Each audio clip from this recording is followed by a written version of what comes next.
Chris Hemsworth. ఈ రోజుల్లో ఈ పేరు వినని మూవీ లవర్సే ఉండరు. మార్వెల్ మూవీస్ అవెంజర్ సిరీస్లో థార్ క్యారెక్టర్లో యాక్ట్ చేసి వరల్డ్ వైడ్ మంచి ఫాలోయింగ్ తెచ్చుకున్నాడు. ఇండియాలో కూడా ఈ క్యారెక్టర్ వల్లనే తనకి పిచ్చ క్రేజ్ వచ్చింది. ఈ వీడియోలో నేను మీకు ఈ థార్ మూవీ గురించే చెప్పబోతున్నాను.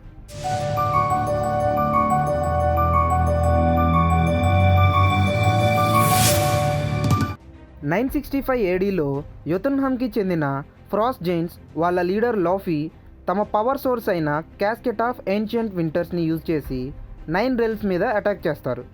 మొదటిగా ఎర్త్ మీద. అప్పుడు ఆస్గార్డ్ కింగ్ అయిన ఆడిన్ అండ్ ఆస్గార్డ్ వారియర్స్ ఫ్రాస్ట్ జైంట్స్ని టాన్స్బర్గ్ నార్వేలో ఓడించి వాళ్ళ పవర్ సోర్స్ని సీజ్ చేస్తారు. ప్రెజెంట్ ఓడిన్ సన్ అయిన థార్ని ఆస్గార్డ్కి కింగ్ని చేస్తూ ఉంటారు. మధ్యలో కొంతమంది ఫ్రాస్ట్ జైంట్స్ సీక్రెట్గా ఆస్గార్డ్లోకి ఎంటర్ అయ్యి వాళ్ళ పవర్ సోర్స్ అయిన క్యాస్కెట్ని తీసుకెళ్లడానికి ట్రై చేస్తారు.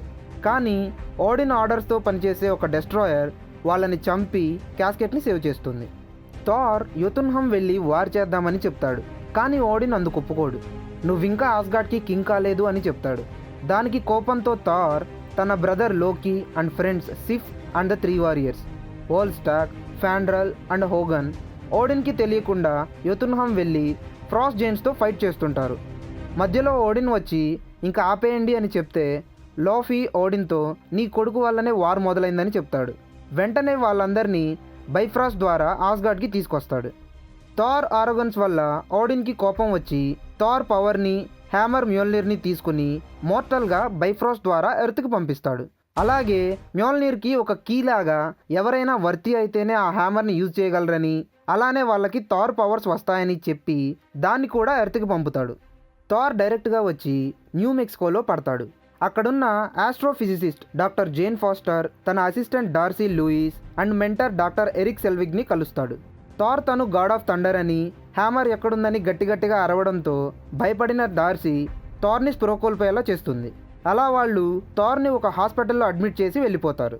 కానీ తర్వాత వాళ్ళ దగ్గరున్న ఫోటోగ్రాఫ్స్ డేటా ఆధారంగా అతను నిజంగానే వేరే డైమెన్షన్ నుండి వచ్చాడని తెలుసుకుని వెళ్ళి అతన్ని తమతో పాటు తీసుకొస్తారు. అక్కడ లోకల్ గైస్ హ్యామర్ని కనుక్కుని లిఫ్ట్ చేయడానికి ట్రై చేస్తుంటారు. అలాగే షీల్డ్ ఏజెంట్ ఫిల్ కాల్సన్ కూడా దీని గురించి తెలుసుకుని దాన్ని షీల్డ్ అధీనంలో ఉంచుకుని టైట్ సెక్యూరిటీ అరేంజ్ చేస్తాడు. మరోపక్క ఆస్గార్డ్లో థార్ ఫ్రెండ్స్ లోకీతో ఓడిని కన్విన్స్ చేయమని చెప్తారు. లోకీ ఆ క్యాస్కెట్ని పట్టుకోగానే ఫ్రాస్ట్ జైంట్లా మారిపోతాడు. అప్పుడే అక్కడికి వచ్చిన ఓడిన్ని అసలు తను ఎవరిని, తనని ఏ పర్పస్ మీద తీసుకొచ్చావని అడుగుతాడు. దానికి ఓడిన్ ఆస్గార్డ్కి ఫ్రాస్ట్ జైంట్కి మధ్య వార్ రాకుండా ఉండడానికే అలా చేశానని చెప్తాడు. కానీ లోకీ అందుకు ఒప్పుకోడు. వేరే ఏదో పర్పస్తోనే తీసుకొచ్చావని వాదిస్తాడు. అలా తీవ్రమైన స్ట్రెస్ వల్ల ఓడిన్ డీప్ స్లీప్లోకి వెళ్ళిపోతాడు. ఆ తర్వాత లోకీ తనకు తానే ఆస్గార్డ్కి కింగ్గా ప్రకటించుకుంటాడు. ఇదిలా ఉండగా థార్ తన హ్యామర్ ఉన్న లొకేషన్ తెలుసుకుని అక్కడికి వెళ్దామంటాడు. కానీ జేన్ని తన సేఫ్టీ కోసం డాక్టర్ సెల్విగ్ వద్దని చెప్పడంతో థార్ వాళ్ళకి ఫేర్వెల్ చెప్పి ఒక్కడే వెళ్ళడానికి బయలుదేరతాడు. వాళ్ళ ఇంటికి వచ్చేసరికి షీల్డ్ ఏజెంట్స్ వచ్చి జేన్ రీసెర్చ్ ఎక్విప్మెంట్, డేటా మొత్తం ఫోర్స్ఫుల్గా తీసుకెళ్తారు. వెంటనే జేన్ వెహికల్ కోసం ట్రై చేస్తున్న థార్ని కలిసి లిఫ్ట్ ఇచ్చి హ్యామర్ ఉన్న ప్లేస్కి తీసుకెళ్తుంది. హ్యామర్ కోసం లోపలికి వెళ్తున్న థార్ని షీల్డ్ ఏజెంట్స్ ఆపడానికి ట్రై చేస్తే వాళ్ళతో ఫైట్ చేసి చివరికి హ్యామర్ దగ్గరికి వెళ్తాడు. అలా హ్యామర్ని లిఫ్ట్ చేయడానికి ట్రై చేస్తాడు. కానీ లిఫ్ట్ చేయలేడు. దానికి చాలా బాధపడుతుంటాడు. షీల్డ్ ఏజెంట్స్ థార్ని కంట్రోల్లోకి తీసుకుని ఇంట్రాగేషన్ చేస్తారు. లోకీ తన పవర్స్తో థార్ దగ్గరికి వచ్చి ఓడిన్ థార్ వల్లనే వార్ వస్తుందనే కారణంతో చనిపోయాడని అబద్ధం చెప్తాడు. ఇప్పుడు ఆస్గార్డ్కి తనే కింగ్గా ఉన్నాడని, ఓడిన్ మాటకి కట్టుబడి థార్ని ఆస్గార్డ్కి తీసుకెళ్లలేనని చెప్తాడు. దానికి థార్ చాలా బాధపడతాడు. అలాగే వెళ్లే ముందు లోకీ ఆ హ్యామర్ని లిఫ్ట్ చేయడానికి ట్రై చేస్తాడు. కానీ లిఫ్ట్ చేయలేడు. ఇంతలో డాక్టర్ సెల్విగ్ ఒక ఫేక్ ఐడి కార్డ్ క్రియేట్ చేసి థార్ని షీల్డ్ నుంచి విడిపిస్తాడు. మరోపక్క లోకీ యోతున్హామ్ వెళ్ళి లీడర్ లోఫీతో మాట్లాడి వాళ్ళని ఆస్గార్డ్లోకి అలో చేస్తానని చెప్పి ఓడిని చంపేయమని చెప్తాడు. అలాగే క్యాస్కెట్ని కూడా వాళ్లకు ఇస్తానని చెప్పి ఒప్పందం కుదుర్చుకుంటాడు. ఇదంతా హెమ్డాల్ గమనిస్తూ ఉంటాడు. ఎర్త్ పైన జేన్కి థార్ ఎక్కడి నుండి వచ్చాడో, ఆ 9 రెల్మ్స్ ఎలా కనెక్ట్ అయి ఉంటాయో జేన్కి ఎక్స్ప్లెయిన్ చేస్తుంటాడు. ఆస్గార్డ్లో థార్ని తిరిగి తీసుకురావడానికి సిఫ్ అండ్ ద 3 వారియర్స్ని హెమ్డాల్ ఎర్త్కి వెళ్ళడానికి పర్మిషన్ ఇచ్చి బైఫ్రాస్ట్ ఓపెన్ చేసి వెళ్ళిపోతాడు. ఇది లోకీ గమనిస్తాడు. సిఫ్ అండ్ ద 3 వారియర్స్ థార్ని కలుసుకుని ఓడిన్ చనిపోలేదని చెప్పి ఆస్గార్డ్కి తిరిగి వెళ్దామని చెప్తారు. Shield agents Bifrost bridge open అవ్వడం గమనిస్తారు.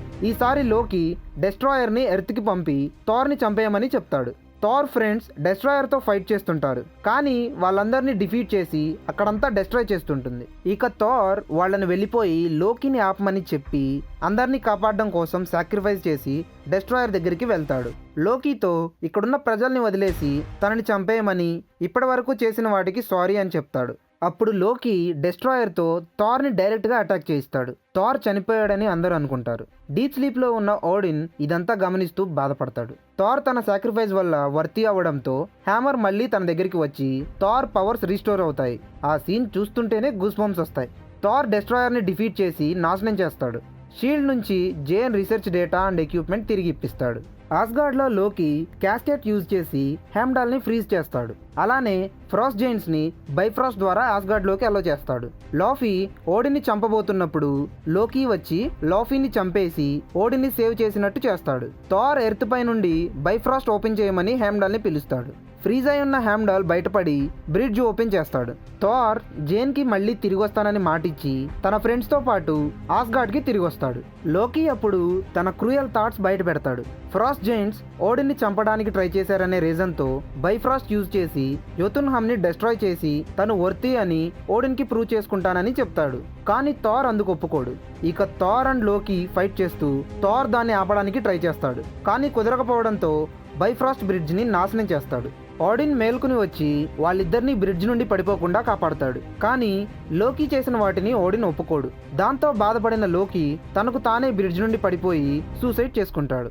ఆ తర్వాత థార్ తను ఇంకా కింగ్ అవ్వడానికి రెడీగా లేనని ఓడిన్కి చెప్తాడు. థార్ జేన్ గురించి హెమ్డాల్ని అడుగుతాడు.